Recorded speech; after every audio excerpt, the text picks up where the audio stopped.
All right. Hello, everybody. Technical difficulties on my end. Amanda's here. Yep. I think they're coming. All right. Yeah, my bad. I was in a totally different. Yeah. There we go. Okay. All right. We got it now.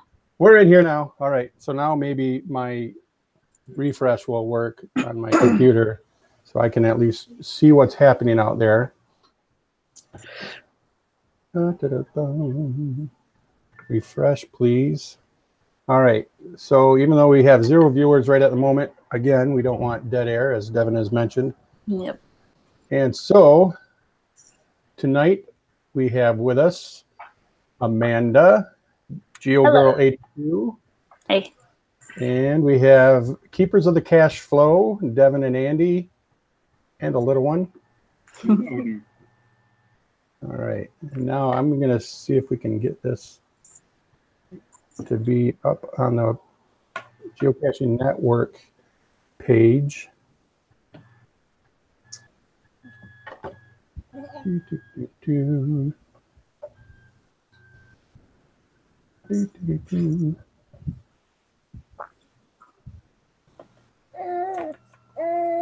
see.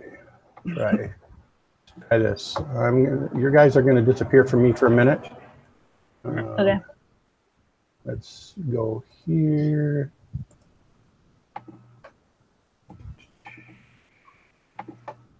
So since we're just sitting here with dead air, Amanda, you might as well start off with the first question here. Let me see. Okay. I'll get it up here. Give us your name, where you're from, what you do besides geocaching, how long you've been going at it. Okay, so my name is Amanda. You know that. So I'm from Dawsonville, Georgia. I don't know if there's any NASCAR fans, but Bill Elliott is from Dawsonville. Him and Chase Elliott, they live about 20 minutes down the road from us. So it's pretty cool. So other than geocaching, for work, I do customer service for a lab supply company. I don't know if you ever watch like NCIS or Forensic Files or any of those shows. We sell those type of products like vials, syringes, needles, flasks, stuff you used in chemistry class, you know. So yeah, that's what I do for a living. All right. And let me see, so how long have you been geocaching? Since 2012, so about 6 years. Okay. And how long have you been vlogging? About 1.5 years. Okay. I started in March of 2017. Okay. And what was it that made you start vlogging? So actually, I don't know if you've ever heard of her, Geocaching Katie. Just a couple times. Yeah, so I used to watch a lot of YouTube videos, and then I came across her page, and I really liked watching her videos. And then after watching her for a while, I also came across Jamie, ZZZ. Okay. And they were both from Georgia, and I was like, well, they're from Georgia, I'm from Georgia. They can make videos, I can make videos.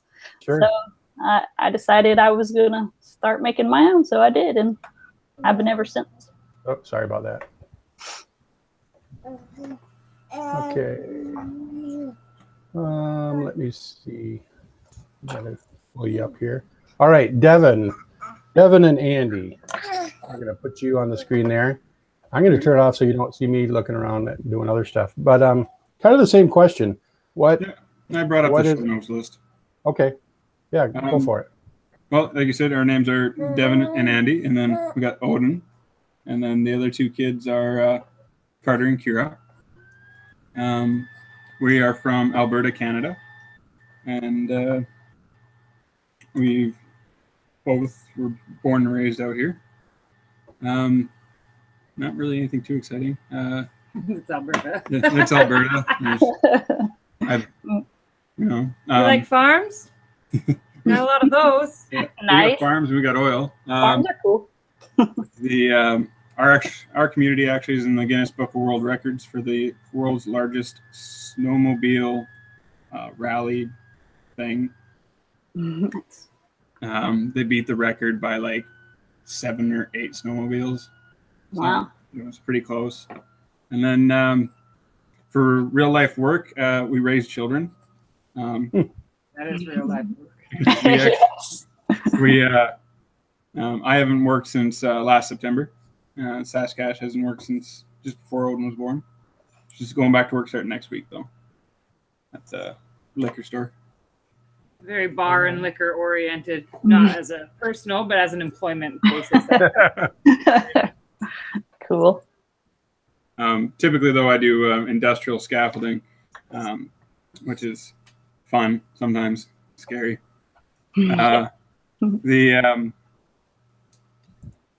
The highest height I have built a scaffold at was 490 feet above ground. Wow. And the lowest I've built in a hole was 112 feet underground. Man. Yeah. And I think probably the best experience I ever had with it was one of my first times as a journeyman. And they actually the guy who was my boss just said, well, you just got your ticket. Here, have these couple of old guys that don't feel like really working much, and you can build this however you want for the next 3 or 4 days. Yes. Nice. Fun. We've been geocaching. Saskash started geocaching before I did. She's the one who got me into it in 2016. Bless you. And then I think a week later, I took you. Yeah. You took a little bit of convincing. I'm like, come on, check it out. We love being outdoors. Like, you'll like it. I don't know. It seems a little weird. I don't really get it. And I'm like, no, I swear it's great. And he went, and then he was addicted. Nice. We started planning our YouTube channel almost within a week of me starting. But we didn't start recording until the February of 2017. Mostly because Saskash ended up getting reconstructive surgery on her knee. So it kind of delayed the channel starting. Not a lot of videos when you're not leaving the bed, you know? Yeah. For sure. It's good stuff, though. All right. I'm going to ask you for just a moment to not say anything because I'm going to try something here.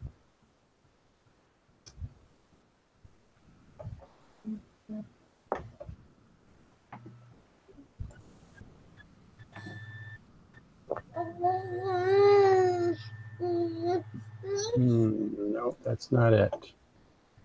I am totally baffled and confused.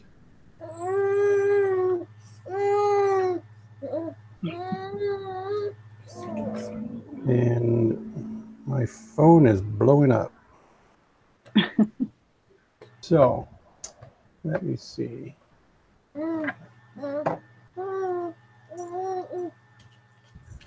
Cancel that.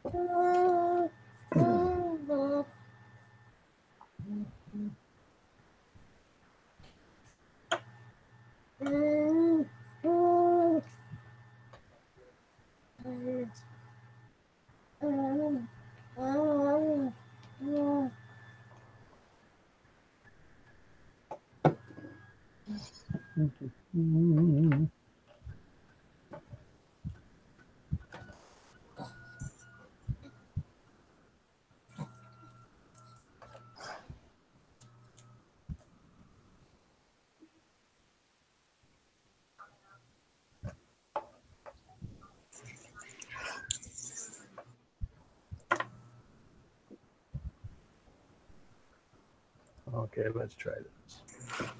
Here.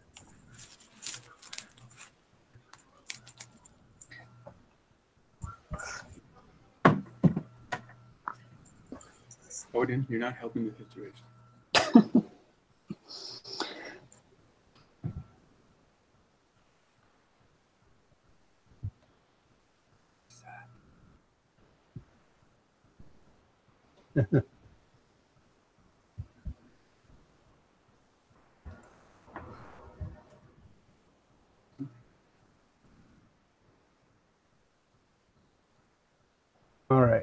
So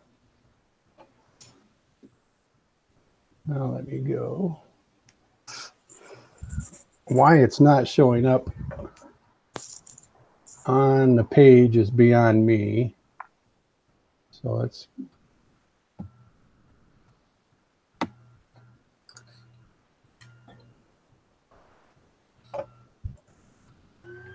oh, and I got two windows open.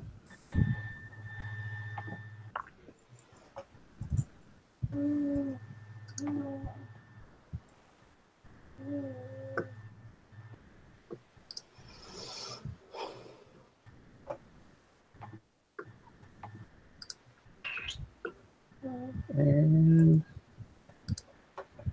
I'll probably get fired from my job here pretty soon. That's the best part about not working. You can never get fired from being a parent. That's right. Well, you can. It's called emancipation. All right. Oh, we got 6 viewers. Hey, I think we made it. Did we make it? Let me see if I can. New tab. Facebook. Shoo.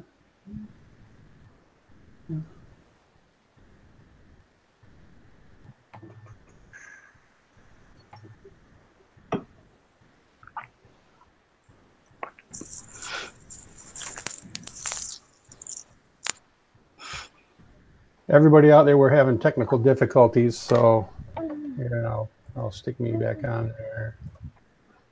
Maybe you got to borrow Billy Bob's glasses. Yeah. Yeah. Let's see. Hopefully everybody's patient with us as we work this out. We've only got another 45 minutes. If you're not patient. That's right. That is for sure. And oh, look at that. All right. Now I've got some chat room action going over here. Phew. Sorry, everybody. Yeah, don't fire me yet. We'll get this worked out. And so right now we've got Married with Hobbies is in there. The Supernauts. Craig is in there. We got Hellmeister. And we've got the Bruce. Are y'all in there? How you doing? Let's see some stuff in there. All right. So since we just got this worked out for the last 15 minutes, I've been soiling myself. So again, we have Geogurl82, Amanda Reed. Hi. And she is one of the Georgia Peaches. Yep. One of the 3 Georgia ladies that does some geovlogging. We have Keepers of the Cacheflo up from the Great White North. Have Devin and Andy. And this is our 3rd introductions. So we should have this part down. Sure you really know who we are. Exactly. That's right. All right. Let's see. I don't see any questions in the chat room yet, except how is everybody doing? So let's start over kind of quickly. Amanda, tell us what you do, what got you into geocaching, and why you started vlogging. Okay, so as for a job, I do customer service for a lab supply company. If you've watched the show, like the NCIS or Forensic Files, the stuff that they use in the laboratories, that's the kind of stuff that my company sells. So it's pretty interesting stuff. Yeah, that's what I do for a job. As for geocaching, I've been geocaching for about 6 years. I started in 2012, and I've been vlogging for just about 1.5 years. All right. Keepers of the Cacheflo. Same questions. Stash Cashier. His name is Devin. I'm Sass Cash, aka Andy. This guy's the Head Chan, aka Odin. And we've been geocaching for about 3 years and actually vlogging for about 2 of them. Awesome. We currently just raise a family. I don't think that's just raising family type thing. That's a constant. Yes. And how many children do you have total? 3. 3, and occasionally you'll see other ones in our videos that we get to hang out with from time to time. Sometimes it feels like 6, but I only ever see 3. If you come into our playroom, you'll think we have an army. We're building one. One child at a time. All right. So let's get into the meat of this thing here. We've been hemming and hawing and me goofing up. So what was it about geocaching? And we'll start with Amanda again. What was it about geocaching that drew you to geocaching? So we had no clue about geocaching. We actually went on vacation, like a family vacation a few years ago. And I think we were like, we looked up there was a state park nearby, and there was like things that you could do at the park, and geocaching was on it. And so we were like, what is geocaching? So we looked it up, and we started doing it and figured out what to do, and we've been geocaching ever since. Awesome. Yep. All right, Keepers of the Cacheflo. What drew you to geocaching, and what was the big appeal? Well, I'm kind of a natural born hippie, so I love being outdoors. And that was the biggest appeal for me. Plus, I'm French, so I'm cheap. No offense to anybody else who's French out there. I'm French, so I can say that. So it was something free I could do outdoors. So it was really like the 2 best things in one. And then once I got Stash Cache involved and then the kids involved, it was something we could do as a group and as a family. I really enjoyed that aspect as well. So, plus a lot of our areas here catch quite a bit of garbage in the fields and the ditches from the wind. So being able to invoke Ceto was a really big thing for us as well. So. I just like looking for stuff. Just like finding stuff. Mm. Oh, and bragging rights. Gotta love bragging rights. When we first started caching, we actually we initially started just sharing on Instagram. And if you go back on our Instagram to our early posts, we actually have a finds totals, his finds, her finds, and we were keeping track. And then, as I said earlier, Saskash had knee surgery, so then we took a leave from geocaching for a little bit, and when we got back into it, we didn't do the tallies anymore. And then, except for a recent video, had a secret tally going. Do you guys make it a competition? There have been times, but that's funny. So I got a question from the chat room, and you can both answer this. Is vlogging fun or more like work? In the beginning, for me, I definitely felt like it was work. You can see from some of my earlier videos that I don't really have a very great camera presence. I kind of space off and forget to move my face or blink, and it looks really weird. So it took me quite a while to remember, oh, someone's watching, and really become a persona in front of the camera. So now it's a lot of fun. I really enjoy it. I've kind of come into my own a little bit more than when I started. Amanda, go ahead. I don't really see it as work. It's pretty fun. I guess the only thing that kind of seems like work to me is trying to figure out what to say. Yeah. I don't know. I'm not really one to be, I'm not a real outgoing person. I'm kind of more the laid back, kind of quiet person. But I find that doing it more and more now, though, I'm kind of opening up more and, getting a little bit better at it. So, but it's fun. Well, that brings up another question. What has English, Neil? What has been the biggest hurdle for you to overcome while vlogging? So yeah, that's probably one of the biggest ones is just opening up more, trying to, be more personable, so I can keep it interesting and keep it entertaining. I guess that, and also trying to find good content to video. You know, like I said, keeping it interesting. That's the biggest thing, I guess, for me. Okay. Filming Devin. in landscape mode rather than portrait mode. Yeah. Now Instagram TV exists, and now they're telling us to record in the other way. And what was the question? What's your biggest hurdle? My biggest hurdle, I agree with Amanda in that finding something worth recording. Our adventures are very much a family vlog, so it's kind of every adventure that we go on for the most part. But then also trying to find ways to make that more interesting, you know, different camera angles, and which is why I really like having the network and watching everybody else's videos to kind of see what they've done that I've liked or that I thought worked well, so I can try those things with our videos. So that's been really cool. I'm also not very funny, so finding humor was a challenge for me. It's still a challenge for me. I think you're funny. Yeah, looks aren't everything, though. That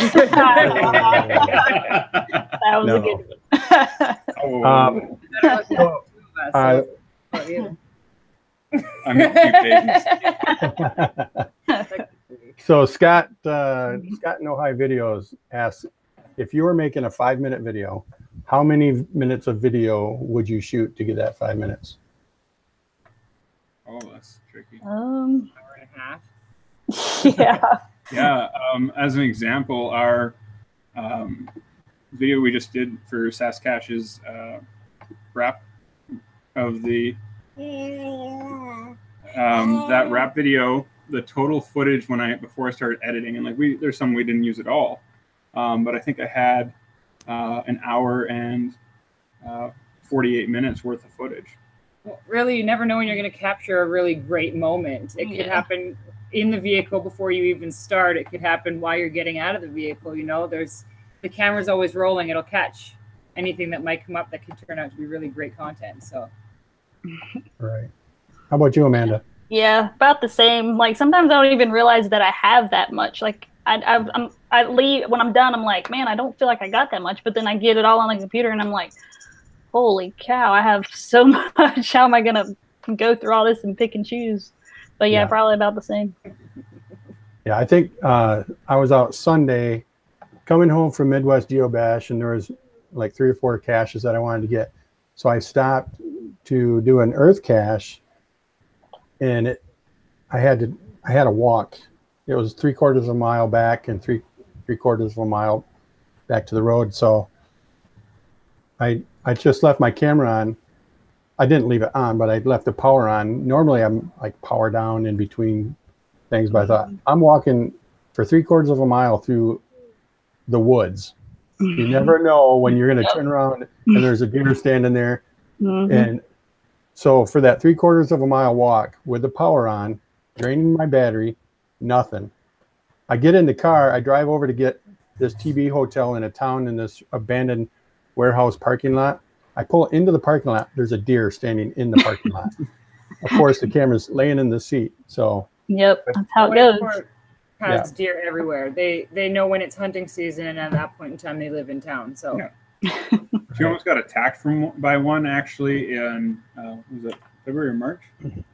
it was just January, just before he was born. Yeah, no, it was February. It was the February. We had a local event at a Wendy's, and she decided that she didn't have a positive opinion of me, so she was going to walk home while pregnant. And then as she got into our trailer court, she made herself known to this deer because she saw him, and then he came right at her, jumping at her. Wow. Wow. I bet that was scary. Yeah, I flip them off when I see them now. It's my own personal, you know. All right. So somebody in the chat room, let's see who was that. Patrice, she says she hates seeing herself on video. How do you feel about seeing yourself on camera? Oh my gosh, I hate it. Yeah. I hate to watch myself back. The one thing I've learned from editing our own videos is I am more like my father than I ever wanted to admit to myself. Stash Rash loves to see himself on video. because it gives him a chance to see his own mustache without having to look in a mirror and to play with it, tweak it, or a van window, or a puddle. He's a little obsessed. Funny. So you can't take him into the dress shop because he'll stand in front of the mirrors and look at himself, right? Yeah. Yeah. That's accurate. All right, let's see. Everybody in there in the chat room is talking about how much video they have. Oh, I see. Okay. All right. Anyway, I got distracted. Josh was talking to me in the chat room. So anyway, people are talking about having all this footage that they never use. Do you have like a stockpile of footage that you've done that just is sitting there and you're waiting for a good reason to use it? The cutting room floor. We actually we feature bloopers on pretty much every episode that we put out. We try to keep our video length in around the 10-minute length, but half of that has been bloopers for the most part for the last couple of months anyways. And that's probably frankly, that's the better part of our videos. But when we started our Patreon page, we included all the extra content, and even like, I don't know if you guys have done this where you start recording and then you're like, oh, this is just me walking in the woods and finding a micro. I don't need to record this. Whether you have like your intro and you have half of the walk there and you just have this partial recording. So we take all those ones and the extra bloopers and stuff, and those are actually content for our Patreons. That's cool. Amanda? Yeah. Extra footage just sitting there? Oh yeah, I have tons of it. I actually started to pull together all the bloopers and maybe hopefully eventually make just a little short video of all the bloopers, because there's several of me turning on the camera, and then like looking at myself and being like, oh my God, I look awful. And then just trying to fix the way I look. And then, and then talking to myself being like, oh my God, this is stupid. Why did I do that? So, oh yeah, I got tons of that. So you may see that at some point. If all videos were live, it would be rough. Right. Yeah. I always like watching the outtakes, and I've started doing. I noticed quite a few of the other vloggers. You'll either put a little blurb at the beginning or do 2 or 3 at the end, and it's like I wait for those because I feel like that's all I do when I go out to shoot a video. Is it's like the first 10 minutes is starting and stopping and trying to figure out what you're going to say. So I'm going to say the name wrong, but Kimiko and the kid. Yep. They were doing. He's trying to say clever, cool camo caches or something like that. And at the end of his video, he put in all the attempts, and it took him like a fair number of tries to try and get it right. By the time he finally got it, the kid's laughing so hard that the kid can't stand up, let alone be the proper looking for the camera while they're recording him saying it right. Yeah, that's funny.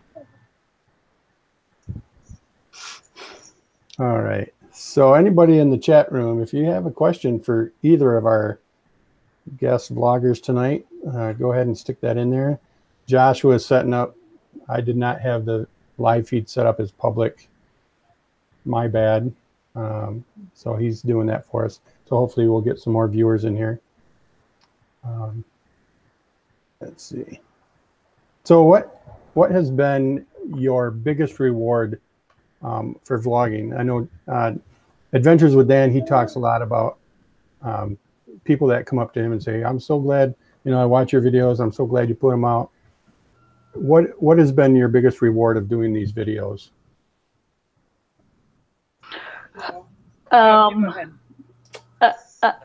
So I guess mine would be probably opening me up more to, because like I said, I'm kind of a more shy, back in the background, I just watch and observe most of the time, but actually, opening myself up to talking about myself and what I'm doing, and stuff like that. I feel like that's it's bringing me out of my shell more. So I feel like it's helped me out a lot. I agree with that as well. There was a moment at one point in time our videos were kind of we didn't have a lot of viewers. It was a lot of family members and stuff like that. We were just kind of getting into the swing of things. And Joshua, the geocaching vlogger, ended up watching one of our videos and shared it. And it was my first video to be in front of recording everything. And he made a shout out for it. And kind of that having someone famous recognize you moment, we were like, yes, we made it. And like, even if nothing else happened after that, we're like, this is it. So that definitely would have been mine. But actually, recently, just with this last video that we did, where I wrote the rap song there for geocaching, that's definitely a proud moment for me, simply because I really struggle to remind myself to do artwork for myself and in whatever form. So kind of having that deadline and that here's something to do, just do it, and getting into the flow of that. I really enjoyed that for my own personal benefit.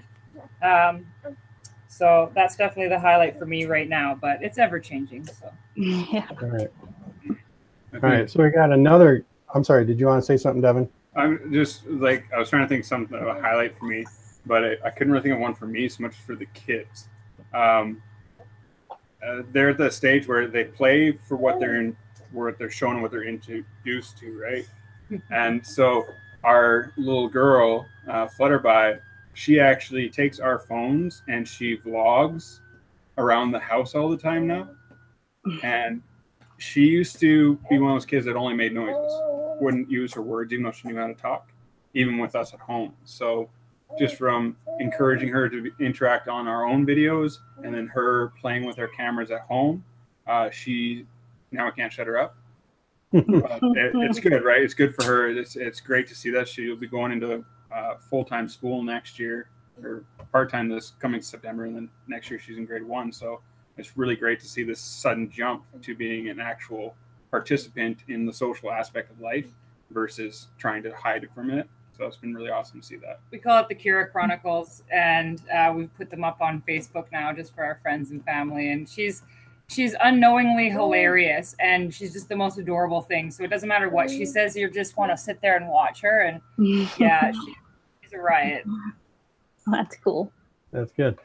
Yeah, it's good to see.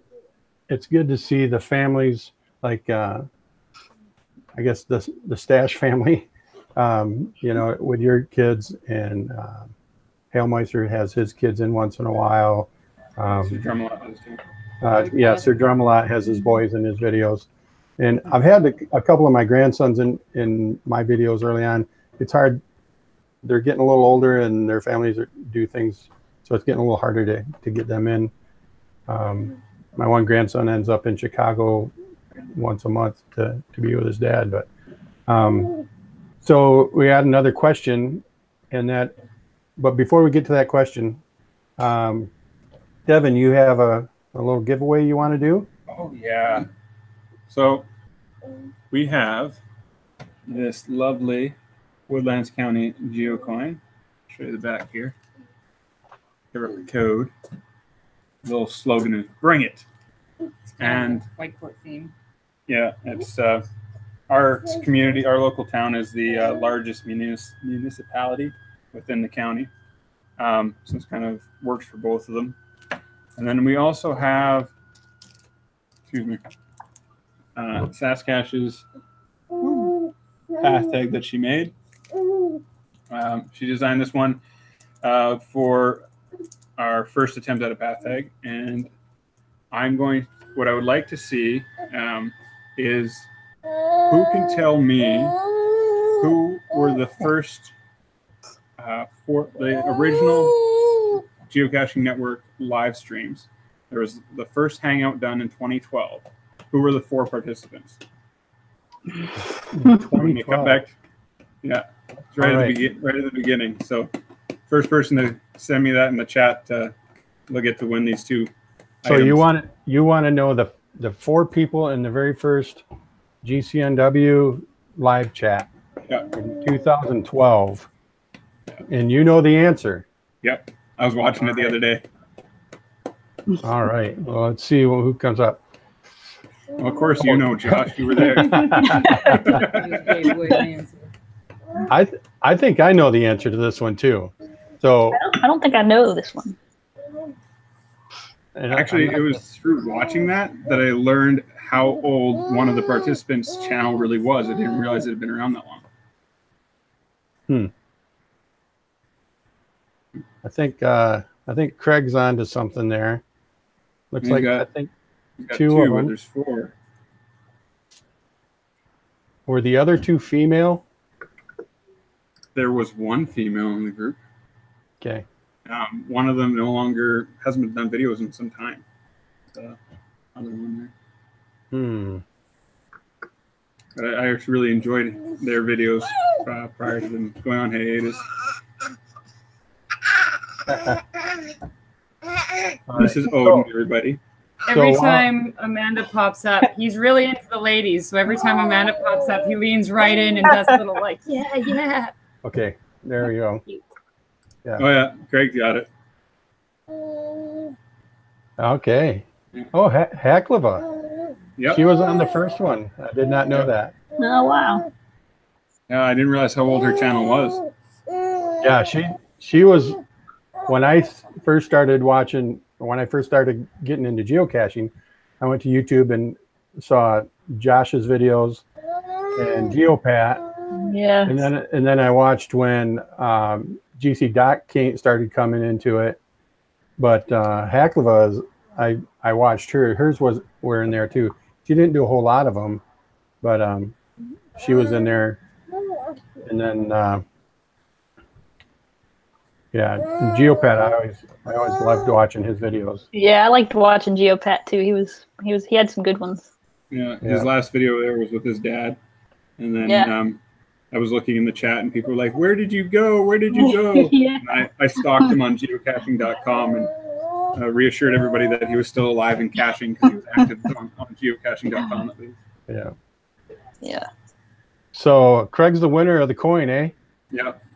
Nice. All right. I will have to get in touch with him after this. All right. So the question was earlier, how do you manage time between vlogging, family, work, and social media? How is that working out for you?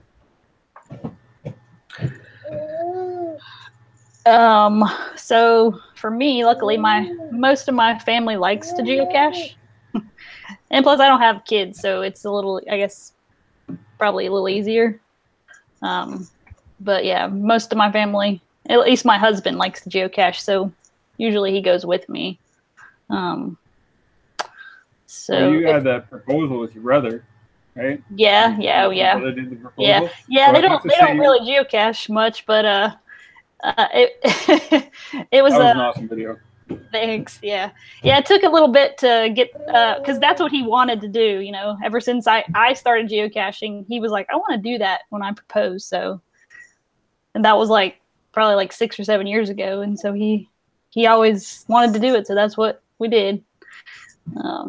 But yeah, most of my family likes it, so we all do it together.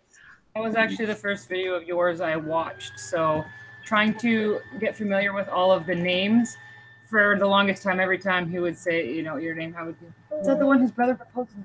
And that was quite the topic every single time. And, yeah. I have to admit, when I watched that video, I kind of teared up a little bit. I know, right? I didn't. I had to laugh to keep from crying in it because I was like, oh my God, I'm gonna cry. It was fun though. We had a good time. Yeah. But but I really the only I have Twitter for geocaching. That's really all I have for geocaching. So it's not real hard to maintain the Twitter account. So I don't see you very often on the US Geo Top Tower. Oh yeah, I do. I wasn't on last Monday, but I usually try to get on there. I'll be watching for you this time. Okay, I will be on there. I personally enjoy it when myself, Chasing the Iron Man, and Haklava, and a couple others from Canada get on there first and start doing the sign-in before everybody else. IB Geocaching made us up our own Canadian Geotalk Hour image, and I like sharing that whenever we beat the Americans to getting into their own Twitter. Nice. Yeah. Yeah. So another question from Scott in Ohio. What has your participation in the geocaching network meant to you? Oh gosh, it's actually meant a lot. It's really awesome. Like, I'm really glad to be a part of it. It's really cool. Everybody's so nice and supportive of everyone, and I think that's just really awesome. Sense of community for sure. Yeah, it's really cool. I'm so glad that I found it. It's awesome. I think it's cool. Hmm. I agree. It's definitely the sense of community, and I really enjoy just the fact that I can say I belong to a network. Yeah. Right. Just having just that sense of that, and Friends, we just hit. Everyone that's part of the network will say, we have a friend who, et cetera, et cetera, et cetera. So, because you feel like you really get to know people to a degree through it. Yeah. So, Yeah, I do the same thing. Somebody will ask me a question. I say, well, I have this friend in Illinois, or I have this friend in California, or I have this friend down in Georgia, and you know, it's I do consider everybody in the network as a friend, even if I haven't met you in person, because of things like this and interaction on social media. It just feels like more of a tight-knit community. Yep, I agree. as for the balancing of social media, we are literally on everything, from YouTube to Pinterest, Snapchat, Instagram, Facebook.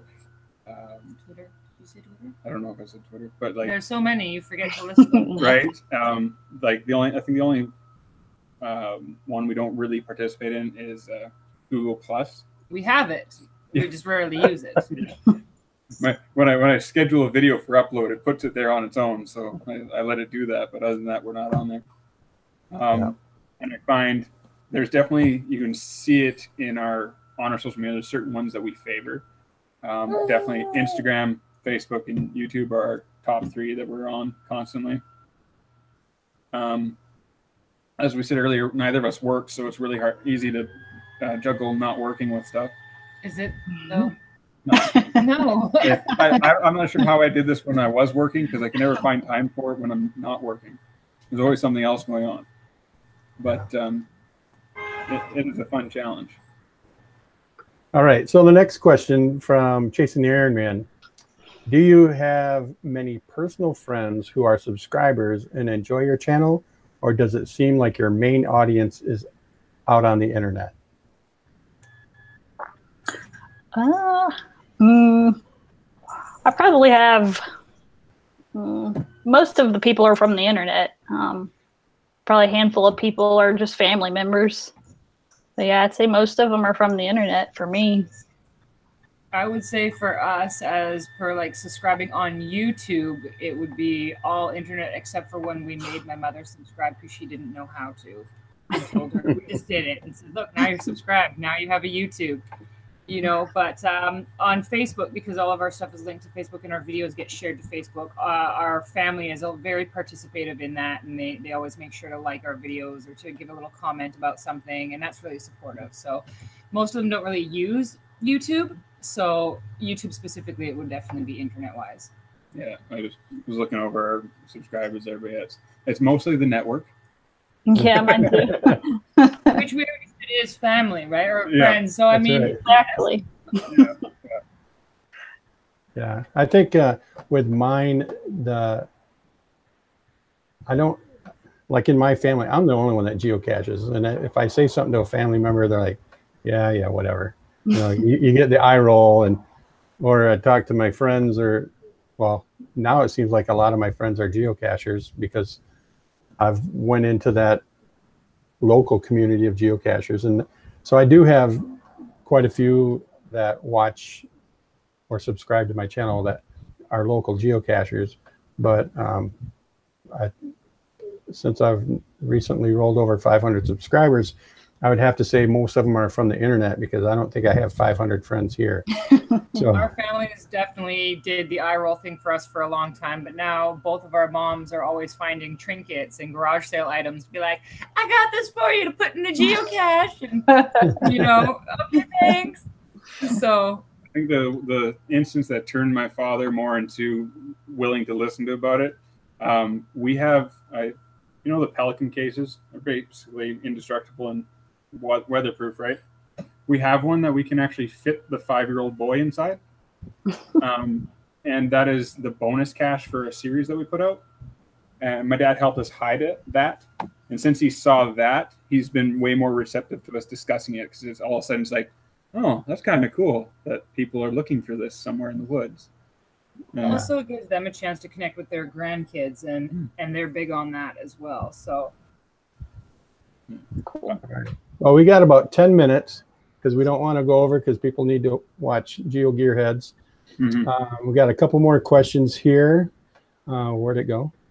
Oh, Al Meister wants to know, how did Keepers of the Cacheflo, how did you come up with your geo handle?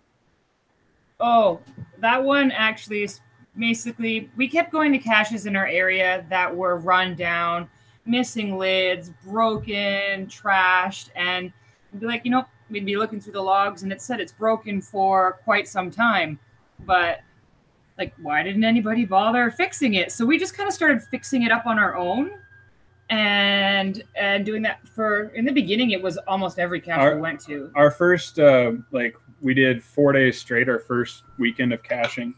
And we found a couple that were broken. We're like, hey, let's find every container we could use as a replacement, and let's look for ones that need maintenance logs. Yeah, and we sought those out. So we did, in 3 days, we replaced 14 geocaches in 3 days. So basically it was a play on the words, right? To keep the caches flowing, if you will, right? And to keep them going and working. We were the keepers of them because we kept up on the maintenance for them. So that's really where it came from. Nice. It had to be tweaked to be cache flow keepers, because most of the handles, Keepers of the Cacheflo, is too long. So so geocaching.com let us put Keepers of the Cacheflo, and then like our Twitter handle and everything is @CachefloKeepers, because the @ symbol made it one letter too long. We had to reorganize it to make it fit. All right, Amanda, how about you? How did you come up with your geo name? Well, it was pretty simple. I'm a girl. I like to geocache, Geogurl. And I was born in 1982, so there. Now you know how old I am. Yes. I totally was like, I bet you the 82 is when she was born. Yep. Got it. I remember 82 in college. Yeah. All right. Oh, no. So, all right. There was another question there that Scott had asked. How does your local geocaching community, how do they react to your videos, your vlogging? Amanda should answer this question first. I don't know, because they don't really. I don't know that many geocachers in my area. I would like to know Geocaching Katie. Maybe one day I can meet her. And Jamie. I actually met Dan not that long ago. But yeah, I don't have a whole bunch of geo friends that are around here that really watch my videos. So are you planning on going to Texas next year for Geo Woodstock? Yes, I am planning to as of now. Yes. I can't wait. Because we have plans for the Georgia Peaches. Nice. I think we need to find the three dresses and the ball caps. And, yes. Yep. That would be awesome. So, how about Keepers of the Cacheflo? Are you planning on going to Texas? We have it in our sights, but for a family of 5 to fly across the continent is a little much. Especially when we don't work at real jobs that pay money. So in Canada, do you work for like moose meat and seal blubber? Is that how it works? No. We're in the middle. We work for oil. Oh, okay. It's East Coast. That'd be, the Bruce would work for the blubber and the meat. But you didn't tell us, how do you pick your name, Neil? Oh, my name? Well, first of all, I changed my name about 3 years ago. I started out as Nelomo, Nelomo, which is Neil, the first two letters of Neil. LO is the first 2 letters of Lauren, which is my middle name. and then MO for the first two and more. And that was always what I used for everything when I signed up on the internet for something. It's like, it's the go-to. I'm signing up for this coupon thing. I put in that. I sign up on this website. It's put in that. It was easy to remember. Well, then it's like I'd go to geocaching events and they're like, how do you say your name? Nello, and I'm like, you know what? I'll just change the spelling and leave it so it's Neil Moore, but it's just spelled different. But it comes from, I'm a big believer in prayer. I'm a Christian. I believe in God, and prayer and Neil Moore just seems to fit my personal life. So that's where I came up with that. That's cool. Yeah, that's good though. But yeah, literally I was like, I wonder if Neil Moore is like a play on kneeling down more. And then I was right. So I'm 2 for 2. I have a theory about Cuddly Brick's name. So I'm sad that he wasn't here to answer that question tonight. Because I'm pretty sure that'd be awesome if I could be 3 for 3. Yeah. So we got 5 minutes here. And how does your community receive you, Neil? Actually quite well. We have a great geocaching community here in the West Michigan. Well, actually all of Michigan. Like I was just at Midwest GeoBash, which is in Ohio, just in the northern part of Ohio. And there's a good majority of the Michigan geocachers that go. And when I see people there, I know them. We have the Michigan Geocaching Organization, which is our statewide group. And there's like 4 different Facebook pages, and I belong to all of them. And so I could name just as many geocachers from the east side of the state as I could the west side of the state as the south. I know a couple from up north. There's not a whole lot of geocachers up in the north part, but we have a winter social in February.